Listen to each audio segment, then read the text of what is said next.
हमारे चैनल पर आपका हार्दिक स्वागत है। धन्यवाद भाई सर, अपने दर्शकों को मैं चाहूँगा कि थोड़ा सा डिटेल में अपना नाम और एड्रेस बताने का प्रयास करें। सभी को नमस्कार। मैं राणा विजय भारतीय क्षत्रिय सूर्यवंशी राष्ट्रीय प्रमुख क्षत्रिय राजपूत संगठन भारतवर्ष का मैं सभी को फिर से नमस्कार और जय भारती बोल रहा हूँ। सर, राजनीति की बात की जाए तो राजनीतिक दौर में सर्वप्रथम कौन से ईयर में आप कौन सी पार्टी से मतलब जुड़े? मैं सबसे पहले भारतीय जनता पार्टी से जुड़ा, जिसके लिए गणेश राजभर जी हमारे जो है गुरु तुल्य थे। और गुरु गणेश राजभर जी 1996 में चुनाव लड़े और उनके साथ हम लोगों ने अपने युवा पीढ़ी को, नौजवानों को लेकर के उनको चुनाव जिताने का काम किया। लेकिन दुर्भाग्यवश असामयिक उनकी मृत्यु हो गई 3 साल के बाद। और उसके बाद जो है हम लोगों ने जो है लगे रहे भारतीय जनता पार्टी में सक्रियता से। लेकिन उसी कड़ी में ओम प्रकाश राजभर जी पार्टी बनाकर आए बनारस से, और उन्होंने कहा कि हम गुलामों को गुलामी का एहसास कराकर उनकी जकड़ी हुई बेड़ियों को तोड़ना चाहते हैं। हम राजभर के बेटवा के मुख्यमंत्री बनावल चाहत बानी बोलल ना। तो जब उन्होंने कहा कि हम राजभर के बेटवा के मुख्यमंत्री बनावल चाहत बानी और राजभर समाज को प्रतिनिधित्व दिलाने के लिए निकले हैं, राजभर समाज को अधिकार और न्याय दिलाने निकले हैं, पिछलग्गूपन छोड़ दीजिए। तो हम लोगों ने कहा अच्छी सोच है। हम लोगों ने ओम प्रकाश जी के साथ जुड़ गया और ओम प्रकाश जी ने पहले हमको गाजीपुर जनपद का यूथ का जिलाध्यक्ष बनाया, इसके बाद यूथ का प्रदेश अध्यक्ष बनाया। और 2003 से 2007 तक मैं 26 नवंबर तक उनके साथ था। 27 नवंबर को हमने छोड़ा। सर, क्या वजह रही कि आपको सुभाषपा को छोड़ना पड़ा? हमारे 17 होल टाइमर पदाधिकारी थे, यूथ के प्रदेश स्तरीय पदाधिकारी थे और सैकड़ों कम से कम जिला स्तरीय पदाधिकारी थे। जो कि चुनाव आ रहा था जो है जिला पंचायत का चुनाव। जिला पंचायत के चुनाव में उन नौजवानों की अनदेखी करके और पूंजीपतियों को और माफियाओं के बड़े बड़े धन्ना सेठों को टिकट देने लगे, जो कार्यकर्ता नहीं थे, जिसका हम लोगों ने विरोध किया। फिर जो है भारतीय जनता पार्टी को गाजीपुर में मनोज सिन्हा जी के साथ ब्लैकमेलिंग की है और पैसे लेकर के वो मनोज सिन्हा के साथ ब्लैकमेलिंग कर दिए। और उनको पहले तो कहे कि हम समर्थन देते हैं, और फिर उन्होंने महार मंदिर पर समर्थन दे करके और फिर पेपर में खंडन कर दिए कि समर्थन नहीं देते। इससे हम लोग को बहुत आघात पहुंचा, क्योंकि वो कहते थे कि अंतिम निर्णय कार्यकर्ताओं और जनता के बीच में होगा, और अकेले ही निर्णय लेते थे और हम लोगों को गुमराह करते थे। फिर जब आसन्न चुनाव था 2007 का, तो 5 में तैयारी चल रही थी। उस वक्त जो है टिकट बेचने लगे, जगह जगह करोड़ों में माफियाओं को, पूंजीपतियों को टिकट बेचने लगे। हमारे कार्य क्षेत्र जौहराबाद का भी टिकट बेच दिए। जब बेच दिए तो मैंने उनका जो है कार्यकर्ताओं के बीच में मीटिंग बुलाया, कहा कि भाई आप कहते हैं कार्यकर्ताओं का निर्णय अंतिम निर्णय होगा, जनता के बीच हाथ उठा कर होगा, आप पैसे लेकर टिकट क्यों बेच दिए? उन्होंने कहा कि डॉक्टर साहब आपका दिमाग खराब हो गया। हमने कहा कि जरूर हक अधिकार की बात करने वाला, न्याय की बात करने वाले का दिमाग जरूर खराब होता है। फिर हमने कहा कि ये तो बहुत गलत है, नौजवानों के भविष्य के साथ आप खिलवाड़ कर रहे हैं। राजभर समाज को एक भी टिकट नहीं दिए, न जिला पंचायत में दिए, न लोकसभा में दिए, और न विधानसभा में देने की बात कर रहे हैं। और कार्यकर्ताओं को रोज़ नए जो उनके ऊपर दोष मढ़ करके और उनको पार्टी से बाहर कर देते थे। सर, एक सवाल और बनता है, उस वक्त देखा जाए तो इनकी जो राजनीतिक सियासत गलियारे कहती है, और इन दिनों इनका एक्सपीरियंस भी हो गया 20 साल को पार्टी को चलाते हुए, तो तमाम मंचों पे तमाम राजभर समाज के रैलियों में कहा करते थे कि मैं आजीवन चुनाव नहीं लड़ूंगा, और ना मेरे लड़के ना बेटे कोई नहीं लड़ेगा, मैं अपने समाज से फला करके लड़ाऊंगा, और मैं आजीवन शपथ खाता हूं कि आपके बीच में मैं बोल रहा हूं। तमाम उन्होंने कस्में खाई, वादे किए समाज से कि चुनाव नहीं लड़ूंगा, बीच में मंत्री बने, विधायक बने, और बीजेपी का भी अभी मैं आगे मुद्दे पे आऊँगा। तो क्या कहेंगे उनके वादे पे? देखिए, मैं इसके लिए मैं खुद भुक्तभोगी हूँ। मैं जौहराबाद विधानसभा क्षेत्र तैयार किया, जिला पंचायत 4 सदस्य भी अपने नौजवान साथियों को जितवाया, और जब विधानसभा का टिकट मांगा तो उन्होंने टिकट नहीं दिया, और मेरे ऊपर मायावती से 2 करोड़ रुपए लेने का मायावती जी से आरोप लगा करके। अच्छा, और आपके ऊपर 2 करोड़ रुपए का आरोप लगा है माननीय ओम प्रकाश राजभर जी? और पार्टी से निकाल कर बाहर कर दिया। कार्यकर्ता भोले वाले थे, बेचारे गरीब आदमी थे, समाज के लोग थे, गरीब लोग थे। उनसे पूछते थे आलू सड़ जाला तक का होला, तो वो लोग बेचारे कहते थे फेंक दिया जाता है। तो हमको सड़ा आलू समझ करके ओम प्रकाश जी ने फेंक दिया। तो सर, अभी जो देखा जाए तो अभी बीजेपी में एनडीए का हिस्सा हो चुके हैं माननीय ओम प्रकाश राजभर, तो आप भी बीजेपी से बिलोंग करते हैं, आप भी राजभर समाज से बिलोंग करते हैं, वो भी राजभर बिरादरी से बिलोंग करते हैं। तो कहीं ना कहीं इनके जो वादे थे, ये तमाम वादे किए कि इस पार्टी से नाता नहीं जाएंगे, इस पार्टी में जाएंगे, इस पार्टी में नहीं रहेंगे, और इनका जो पार्टियों का छोड़ना बिछड़ना, और फिर कहीं ना कहीं बहुत एक बड़ा धमाका कहा जाएगा कि मोदी जी और योगी जी को मैं गुजरात भेज दूंगा, और खासकर योगी जी घंटा बजाने चले जाएंगे। क्या कहेंगे? देखिए, मैं एक बात कहना चाहता हूँ, ओम प्रकाश जी के साथ मेरा बहुत ही नज़दीकी संबंध रहा है 4 बरस तक। मैं साथ में रहा हूँ, ओम प्रकाश जी अपने गुरु के नहीं हुए, उनके गुरु थे निरंजन राजभर जी, बनारस के एक बहुत बड़े स्मार्ट नेता थे निरंजन राजभर जी, बढ़िया वक्ता थे। और उन्हीं से राजनीति सीखा और उनके दरवाजे पर जा करके रोज़ जो है उनके खिलाफ मीटिंग लगाते थे और उस व्यक्ति को पैरालाइज हो गए और लकवा मार दिया, बाद में ब्रेन हैमरेज हो गया, मर गए। तो जो अपने गुरु का नहीं हुआ वो Samajwadi party, Bahujan Samaj party, Bharatiya Janata party, Congress का नहीं होगा। ये बिल्कुल मैं स्पष्ट आपसे कह रहा हूँ। वो कहते हैं कि अपने माँ बाप का नहीं हूँ, मैं अपने बेटा बेटी का नहीं हूँ, अपने बीवी बच्चों का नहीं हूँ, ऐसा कहते हैं हम बहुत हरामी है इला। जो व्यक्ति खुद कहता हो कि हम बहुत हरामी है इला, वो तो सर अपने आप को गुंडा भी बोलते हैं कि मुझसे बड़ा कोई गुंडा ही नहीं। देखिए, ओम प्रकाश जी के बारे में मैं अच्छा सोच रखता था, लेकिन अभी भी मेरे मन में ये है कि ओम प्रकाश जी अगर अच्छे रास्ते पर आ जाए तो अच्छी बात है, नहीं तो बहुत ही बुरी हालत उनकी होगी। धोबी के कुत्ते की तरह होगा, ना घर के ना घाट के। गुंडे माफियाओं, ये गाजीपुर जनपद आप जानते हैं, गुंडे माफियाओं का क्या असर होगा? गाजीपुर में क्या असर हो रहा है? जिनके कहते हैं कि हमारे चेला हैं, उनके चेलाओं का क्या असर हो रहा है वहाँ पे? अभी उनके जो विधायक बने वो मुख्तार के बेटे जो हैं अंडरग्राउंड थे, अब क्या कहा जाएगा इस पर?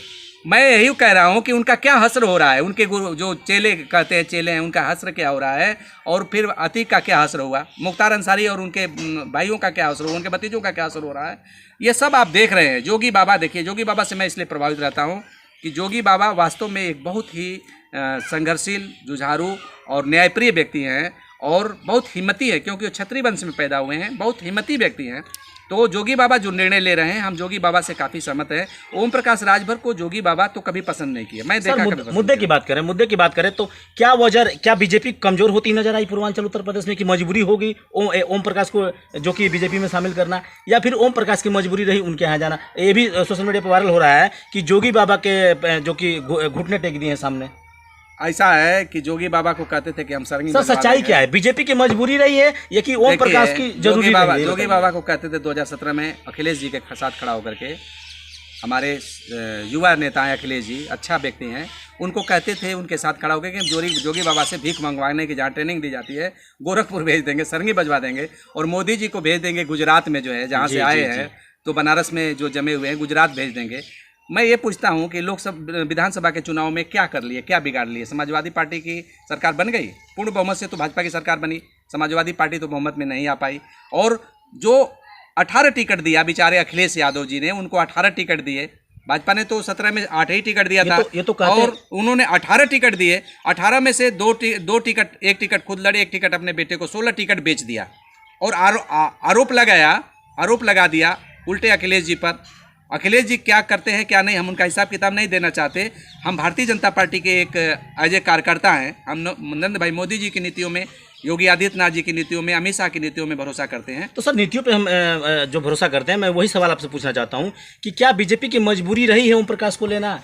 मैं आपसे कह रहा हूँ, कौन बुलाया? वो तो खुद गए, घुटनों के बल पर चढ़ गए, नाक पे जूते पर नाक रगड़ करके और गठबंधन की बात खुद कर रहे हैं, खुद आकर के मीटिंग करके घोषणा किए। उन्होंने ट्वीट करवाया जो है अमित शाह जी से, अमित शाह जी तो आके घोषणा नहीं किए।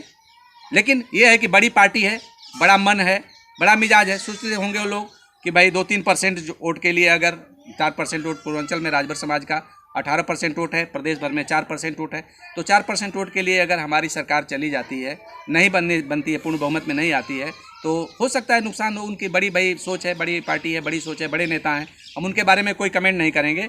हम उनके से बस इतना कहेंगे कि ओम प्रकाश राजभर किसी के सगा नहीं है, और आपके साथ गठबंधन करके देखे हैं हमारे दल के साथ, और 17 में क्या हसर हुआ, कितना छिछालेदर हुआ, कितनी गंदगी फैलाए।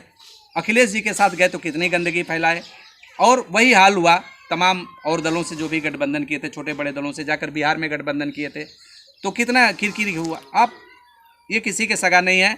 हमें तो ओम प्रकाश राजभर की नीतियाँ, मोहम्मद तुगलक का एक नाम आता है, मोहम्मद बिन तुगलक का, जो कहता था कि जो है दिल्ली से दौलताबाद की राजधानी बनाएंगे, और दौलताबाद ले जा करके मार डाला आधा लोगों को, और फिर कहा कि अब दौलताबाद अच्छा नहीं है तो हम फिर दिल्ली ले चलेंगे, तो आधा लोगों को दिल्ली मार डाला। उसी तरह राजभर समाज को मार डालेंगे दिल्ली से दौलताबाद। अभी सर ये भी सुनने में आ रहा है कि बीजेपी जो कि केंद्र सरकार जो है कि इनका जो SC/ST का दर्जा दिलवाना चाहते हैं अपनी बिरादरी राजभर समाज को, तमाम 17 बिरादरियों को, तो अभी हालावाली हो रहा है कि एक हफ्ते में कन्फर्म हो जाएगा, ये मामला दिल्ली तक चला गया है। तो कहाँ तक सच्चाई है? बीजेपी में आप हैं? भाई मैं बीजेपी के कोई प्रवक्ता तो नहीं हूँ, मैं बीजेपी का एक कार्यकर्ता हूँ, लेकिन इतना मैं कहूँगा कि पार्टी का इसमें दोष नहीं है। अगर क्षत्रिय राजवंश का कोई नेता या कार्यकर्ता या ओम प्रकाश जी जैसे लोग अपने को कहें कि हम जो है पासी की उपजाति हैं, हम गोंड की उपजाति हैं, हम डोम की उपजाति हैं, तो इसमें योगी जी क्या कर सकते हैं, मोदी जी क्या कर सकते हैं? वोट तो सबको चाहिए, सभी दलों को चाहिए, सभी दलों को वोट चाहिए। क्या ओम प्रकाश एसटी का दर्जा अपने बिरादरी को दिलवा पाएंगे एक हफ्ते के अंदर में? देखिए, कांग्रेस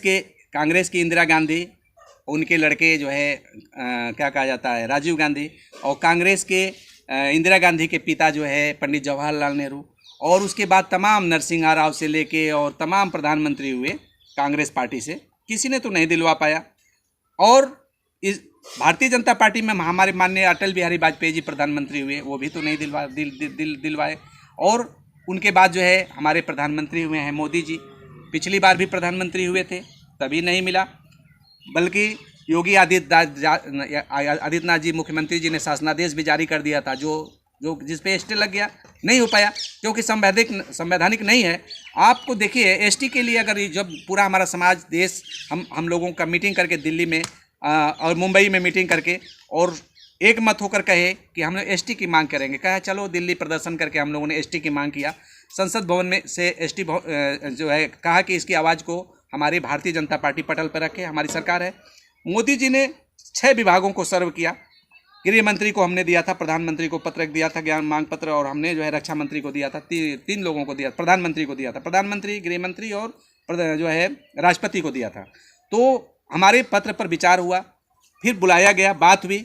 वहाँ रजिस्ट्रार जनरल ने कहा कि आप शासक जाति हैं, आप अछूत जातियों में नहीं आते, आप जंगली आदिवासी जातियों में नहीं आते, अनुसूचित जाति या जनजाति में आपको शामिल नहीं किया जा सकता है। लिखित तौर पर दे दिया कि नहीं किया जा सकता है। मतलब लेकिन हमारे नेता जो लोग हैं हमारे जाति के, थेथर हैं, एकदम थेथर, जो थेथर कहा जाता है, वज्र बेहया, 100 जूता खाए तमाशा घूस कर देखे, संवैधानिक से इनका कोई लेना देना नहीं है। मतलब आपके हिसाब से ओम प्रकाश राजभर एससी एसटी का दर्जा नहीं दिलवा पाएंगे? भाई, जब 341 142 के अनुच्छेद में हमारा कहीं नाम जिक्र ही नहीं है, हम किसी की उपजाति है ही नहीं है, तो ओम प्रकाश राजभर नहीं, ओम प्रकाश का बाप नहीं दिलवा पाएंगे। सर, अभी एक वीडियो क्लिप वायरल हो रहा है कि आपने बोला कि गठबंधन नहीं ठग बंधन किए हैं ओम प्रकाश राजभर। जी हाँ, मैं अभी भी कहता हूँ कि ये फिर से भाजपा को ठगने के लिए निकले हैं। जिस तरह कालनेमी राक्षस जिस तरह से हनुमान जी को ठगना चाहते थे कि संजीवनी बूटी न पहुंचने पाए और लक्ष्मण जी की मूर्छा न टूटे, उसी तरह से राजभर समाज की मूर्छा न टूटे, राजभर समाज को कहीं संजीवनी बूटी न मिल जाए, न्याय न मिल जाए। इसलिए हमारे आंदोलन को रोकने के लिए, छत्तीसगढ़ का राजगुरु आचार्य शिवप्रसाद सिंह राजभर जी का आंदोलन रोकने के लिए, महाराजा अनंत राय का आंदोलन रोकने के लिए, और हमारे जो भोलादास राजनाथ राजभर जी थे गुरु जी, उनकी जो है सपनों का जो है न बन जाए कहीं राजभर समाज, रोकने के लिए, और हमारे जो है बलदेव सिंह चंदेल के सपनों का भारत न बन जाए, रोकने के लिए ओम प्रकाश राजभर जी मुहिम चला रहे हैं। और ये दलित समाज से कहीं ना कहीं इनका अटैचमेंट है, दलित पार्टियों से अटैचमेंट है, और एक षड्यंत्र के तहत ये समाज को गर्त में ढकेलना चाहते हैं। जी जी।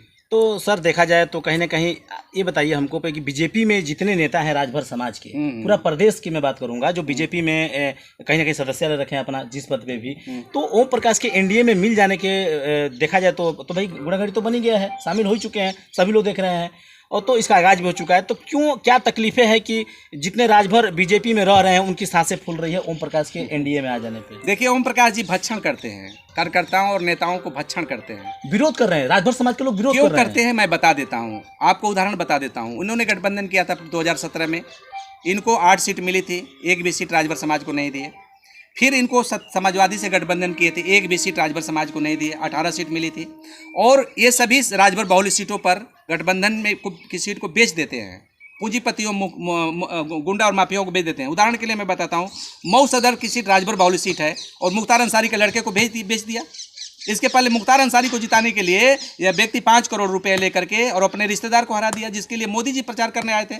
इस तरह के चरित्र के व्यक्ति को तो हम तो पसंद नहीं करते हैं। हमारी पार्टी की हो सकता है भाई सोच क्या हो, वो तो बड़े नेताओं की, मैं पहले भी कहा कि बड़े नेताओं की बड़ी सोच है, उनकी वोट की पे नज़र होगी। 18% जो पूर्वांचल में वोट है, प्रदेश में 4% वोट है, इस वोटों पे नज़र होगी। तो सरकार बनाने के लिए कहीं ना कहीं चुनौती तो नहीं है, पूर्ण बहुमत में तो हमारी सरकार बनेगी। सर, एक और खबर निकल कर गाजीपुर क्षेत्र से, जहुराबाद से, यहीं पे जो कि उनका क्षेत्र है माननीय ओम प्रकाश राजभर जी का, एक सिंहासन राजभर कोई है यहाँ पर प्रभारी है, जाने क्या है, और अमेरिका राजभर करके इनका एक ऑडियो क्लिप पे जो कि वायरल हुआ था, उसमें माननीय ओम प्रकाश राजभर मंत्री जी ऑडियो कॉल पे जो कि धमकाते हुए नजर आ रहे हैं। तो कहाँ तक सच्चाई है? सिंहासन राजभर नहीं है, सिंहासन दलित समाज के हैं, जिन्हें चमार बिरादरी का जाना जाता है। अमेरिका राजभर प्रकाश राजभर के प्रतिनिधि हैं वर्तमान में जहुराबाद विधानसभा के, और अमेरिका राजभर है जो एक विकलांग है बेचारे, उनका घर जो है गाई में पड़ता है, गाई चौर पड़ता है इधर, वो वहाँ के रहने वाले हैं। बरेसर थाने का मैटर था। जी, बरेसर थाने क्षेत्र में कोई कार्यक्रम चल रहा था जिसमें उनके साथ अच्छा व्यवहार नहीं हुआ। उनके जो है पूर्व जिलाध्यक्ष के भाई ने, राजनेता राजभर ने उनको मारा पीटा और उनके कहने पर मारा पीटा। जो आप अभी सिंहासन जी का नाम ले रहे हैं, मंत्री जी के कहने हाँ, हमें जो ऑडियो सुनने को मिली, जो क्षेत्र में सुनने को मिली, जो उनके रिश्तेदार नातबात से जानकारी मिली, तो हमें ये मिला कि उनको मारा गया, पीटा गया। इस बात के लिए पीटा गया कि जो भ्रष्टाचार का आरोप उन्होंने लगाया था, अमेरिका में कोई सड़क बन रही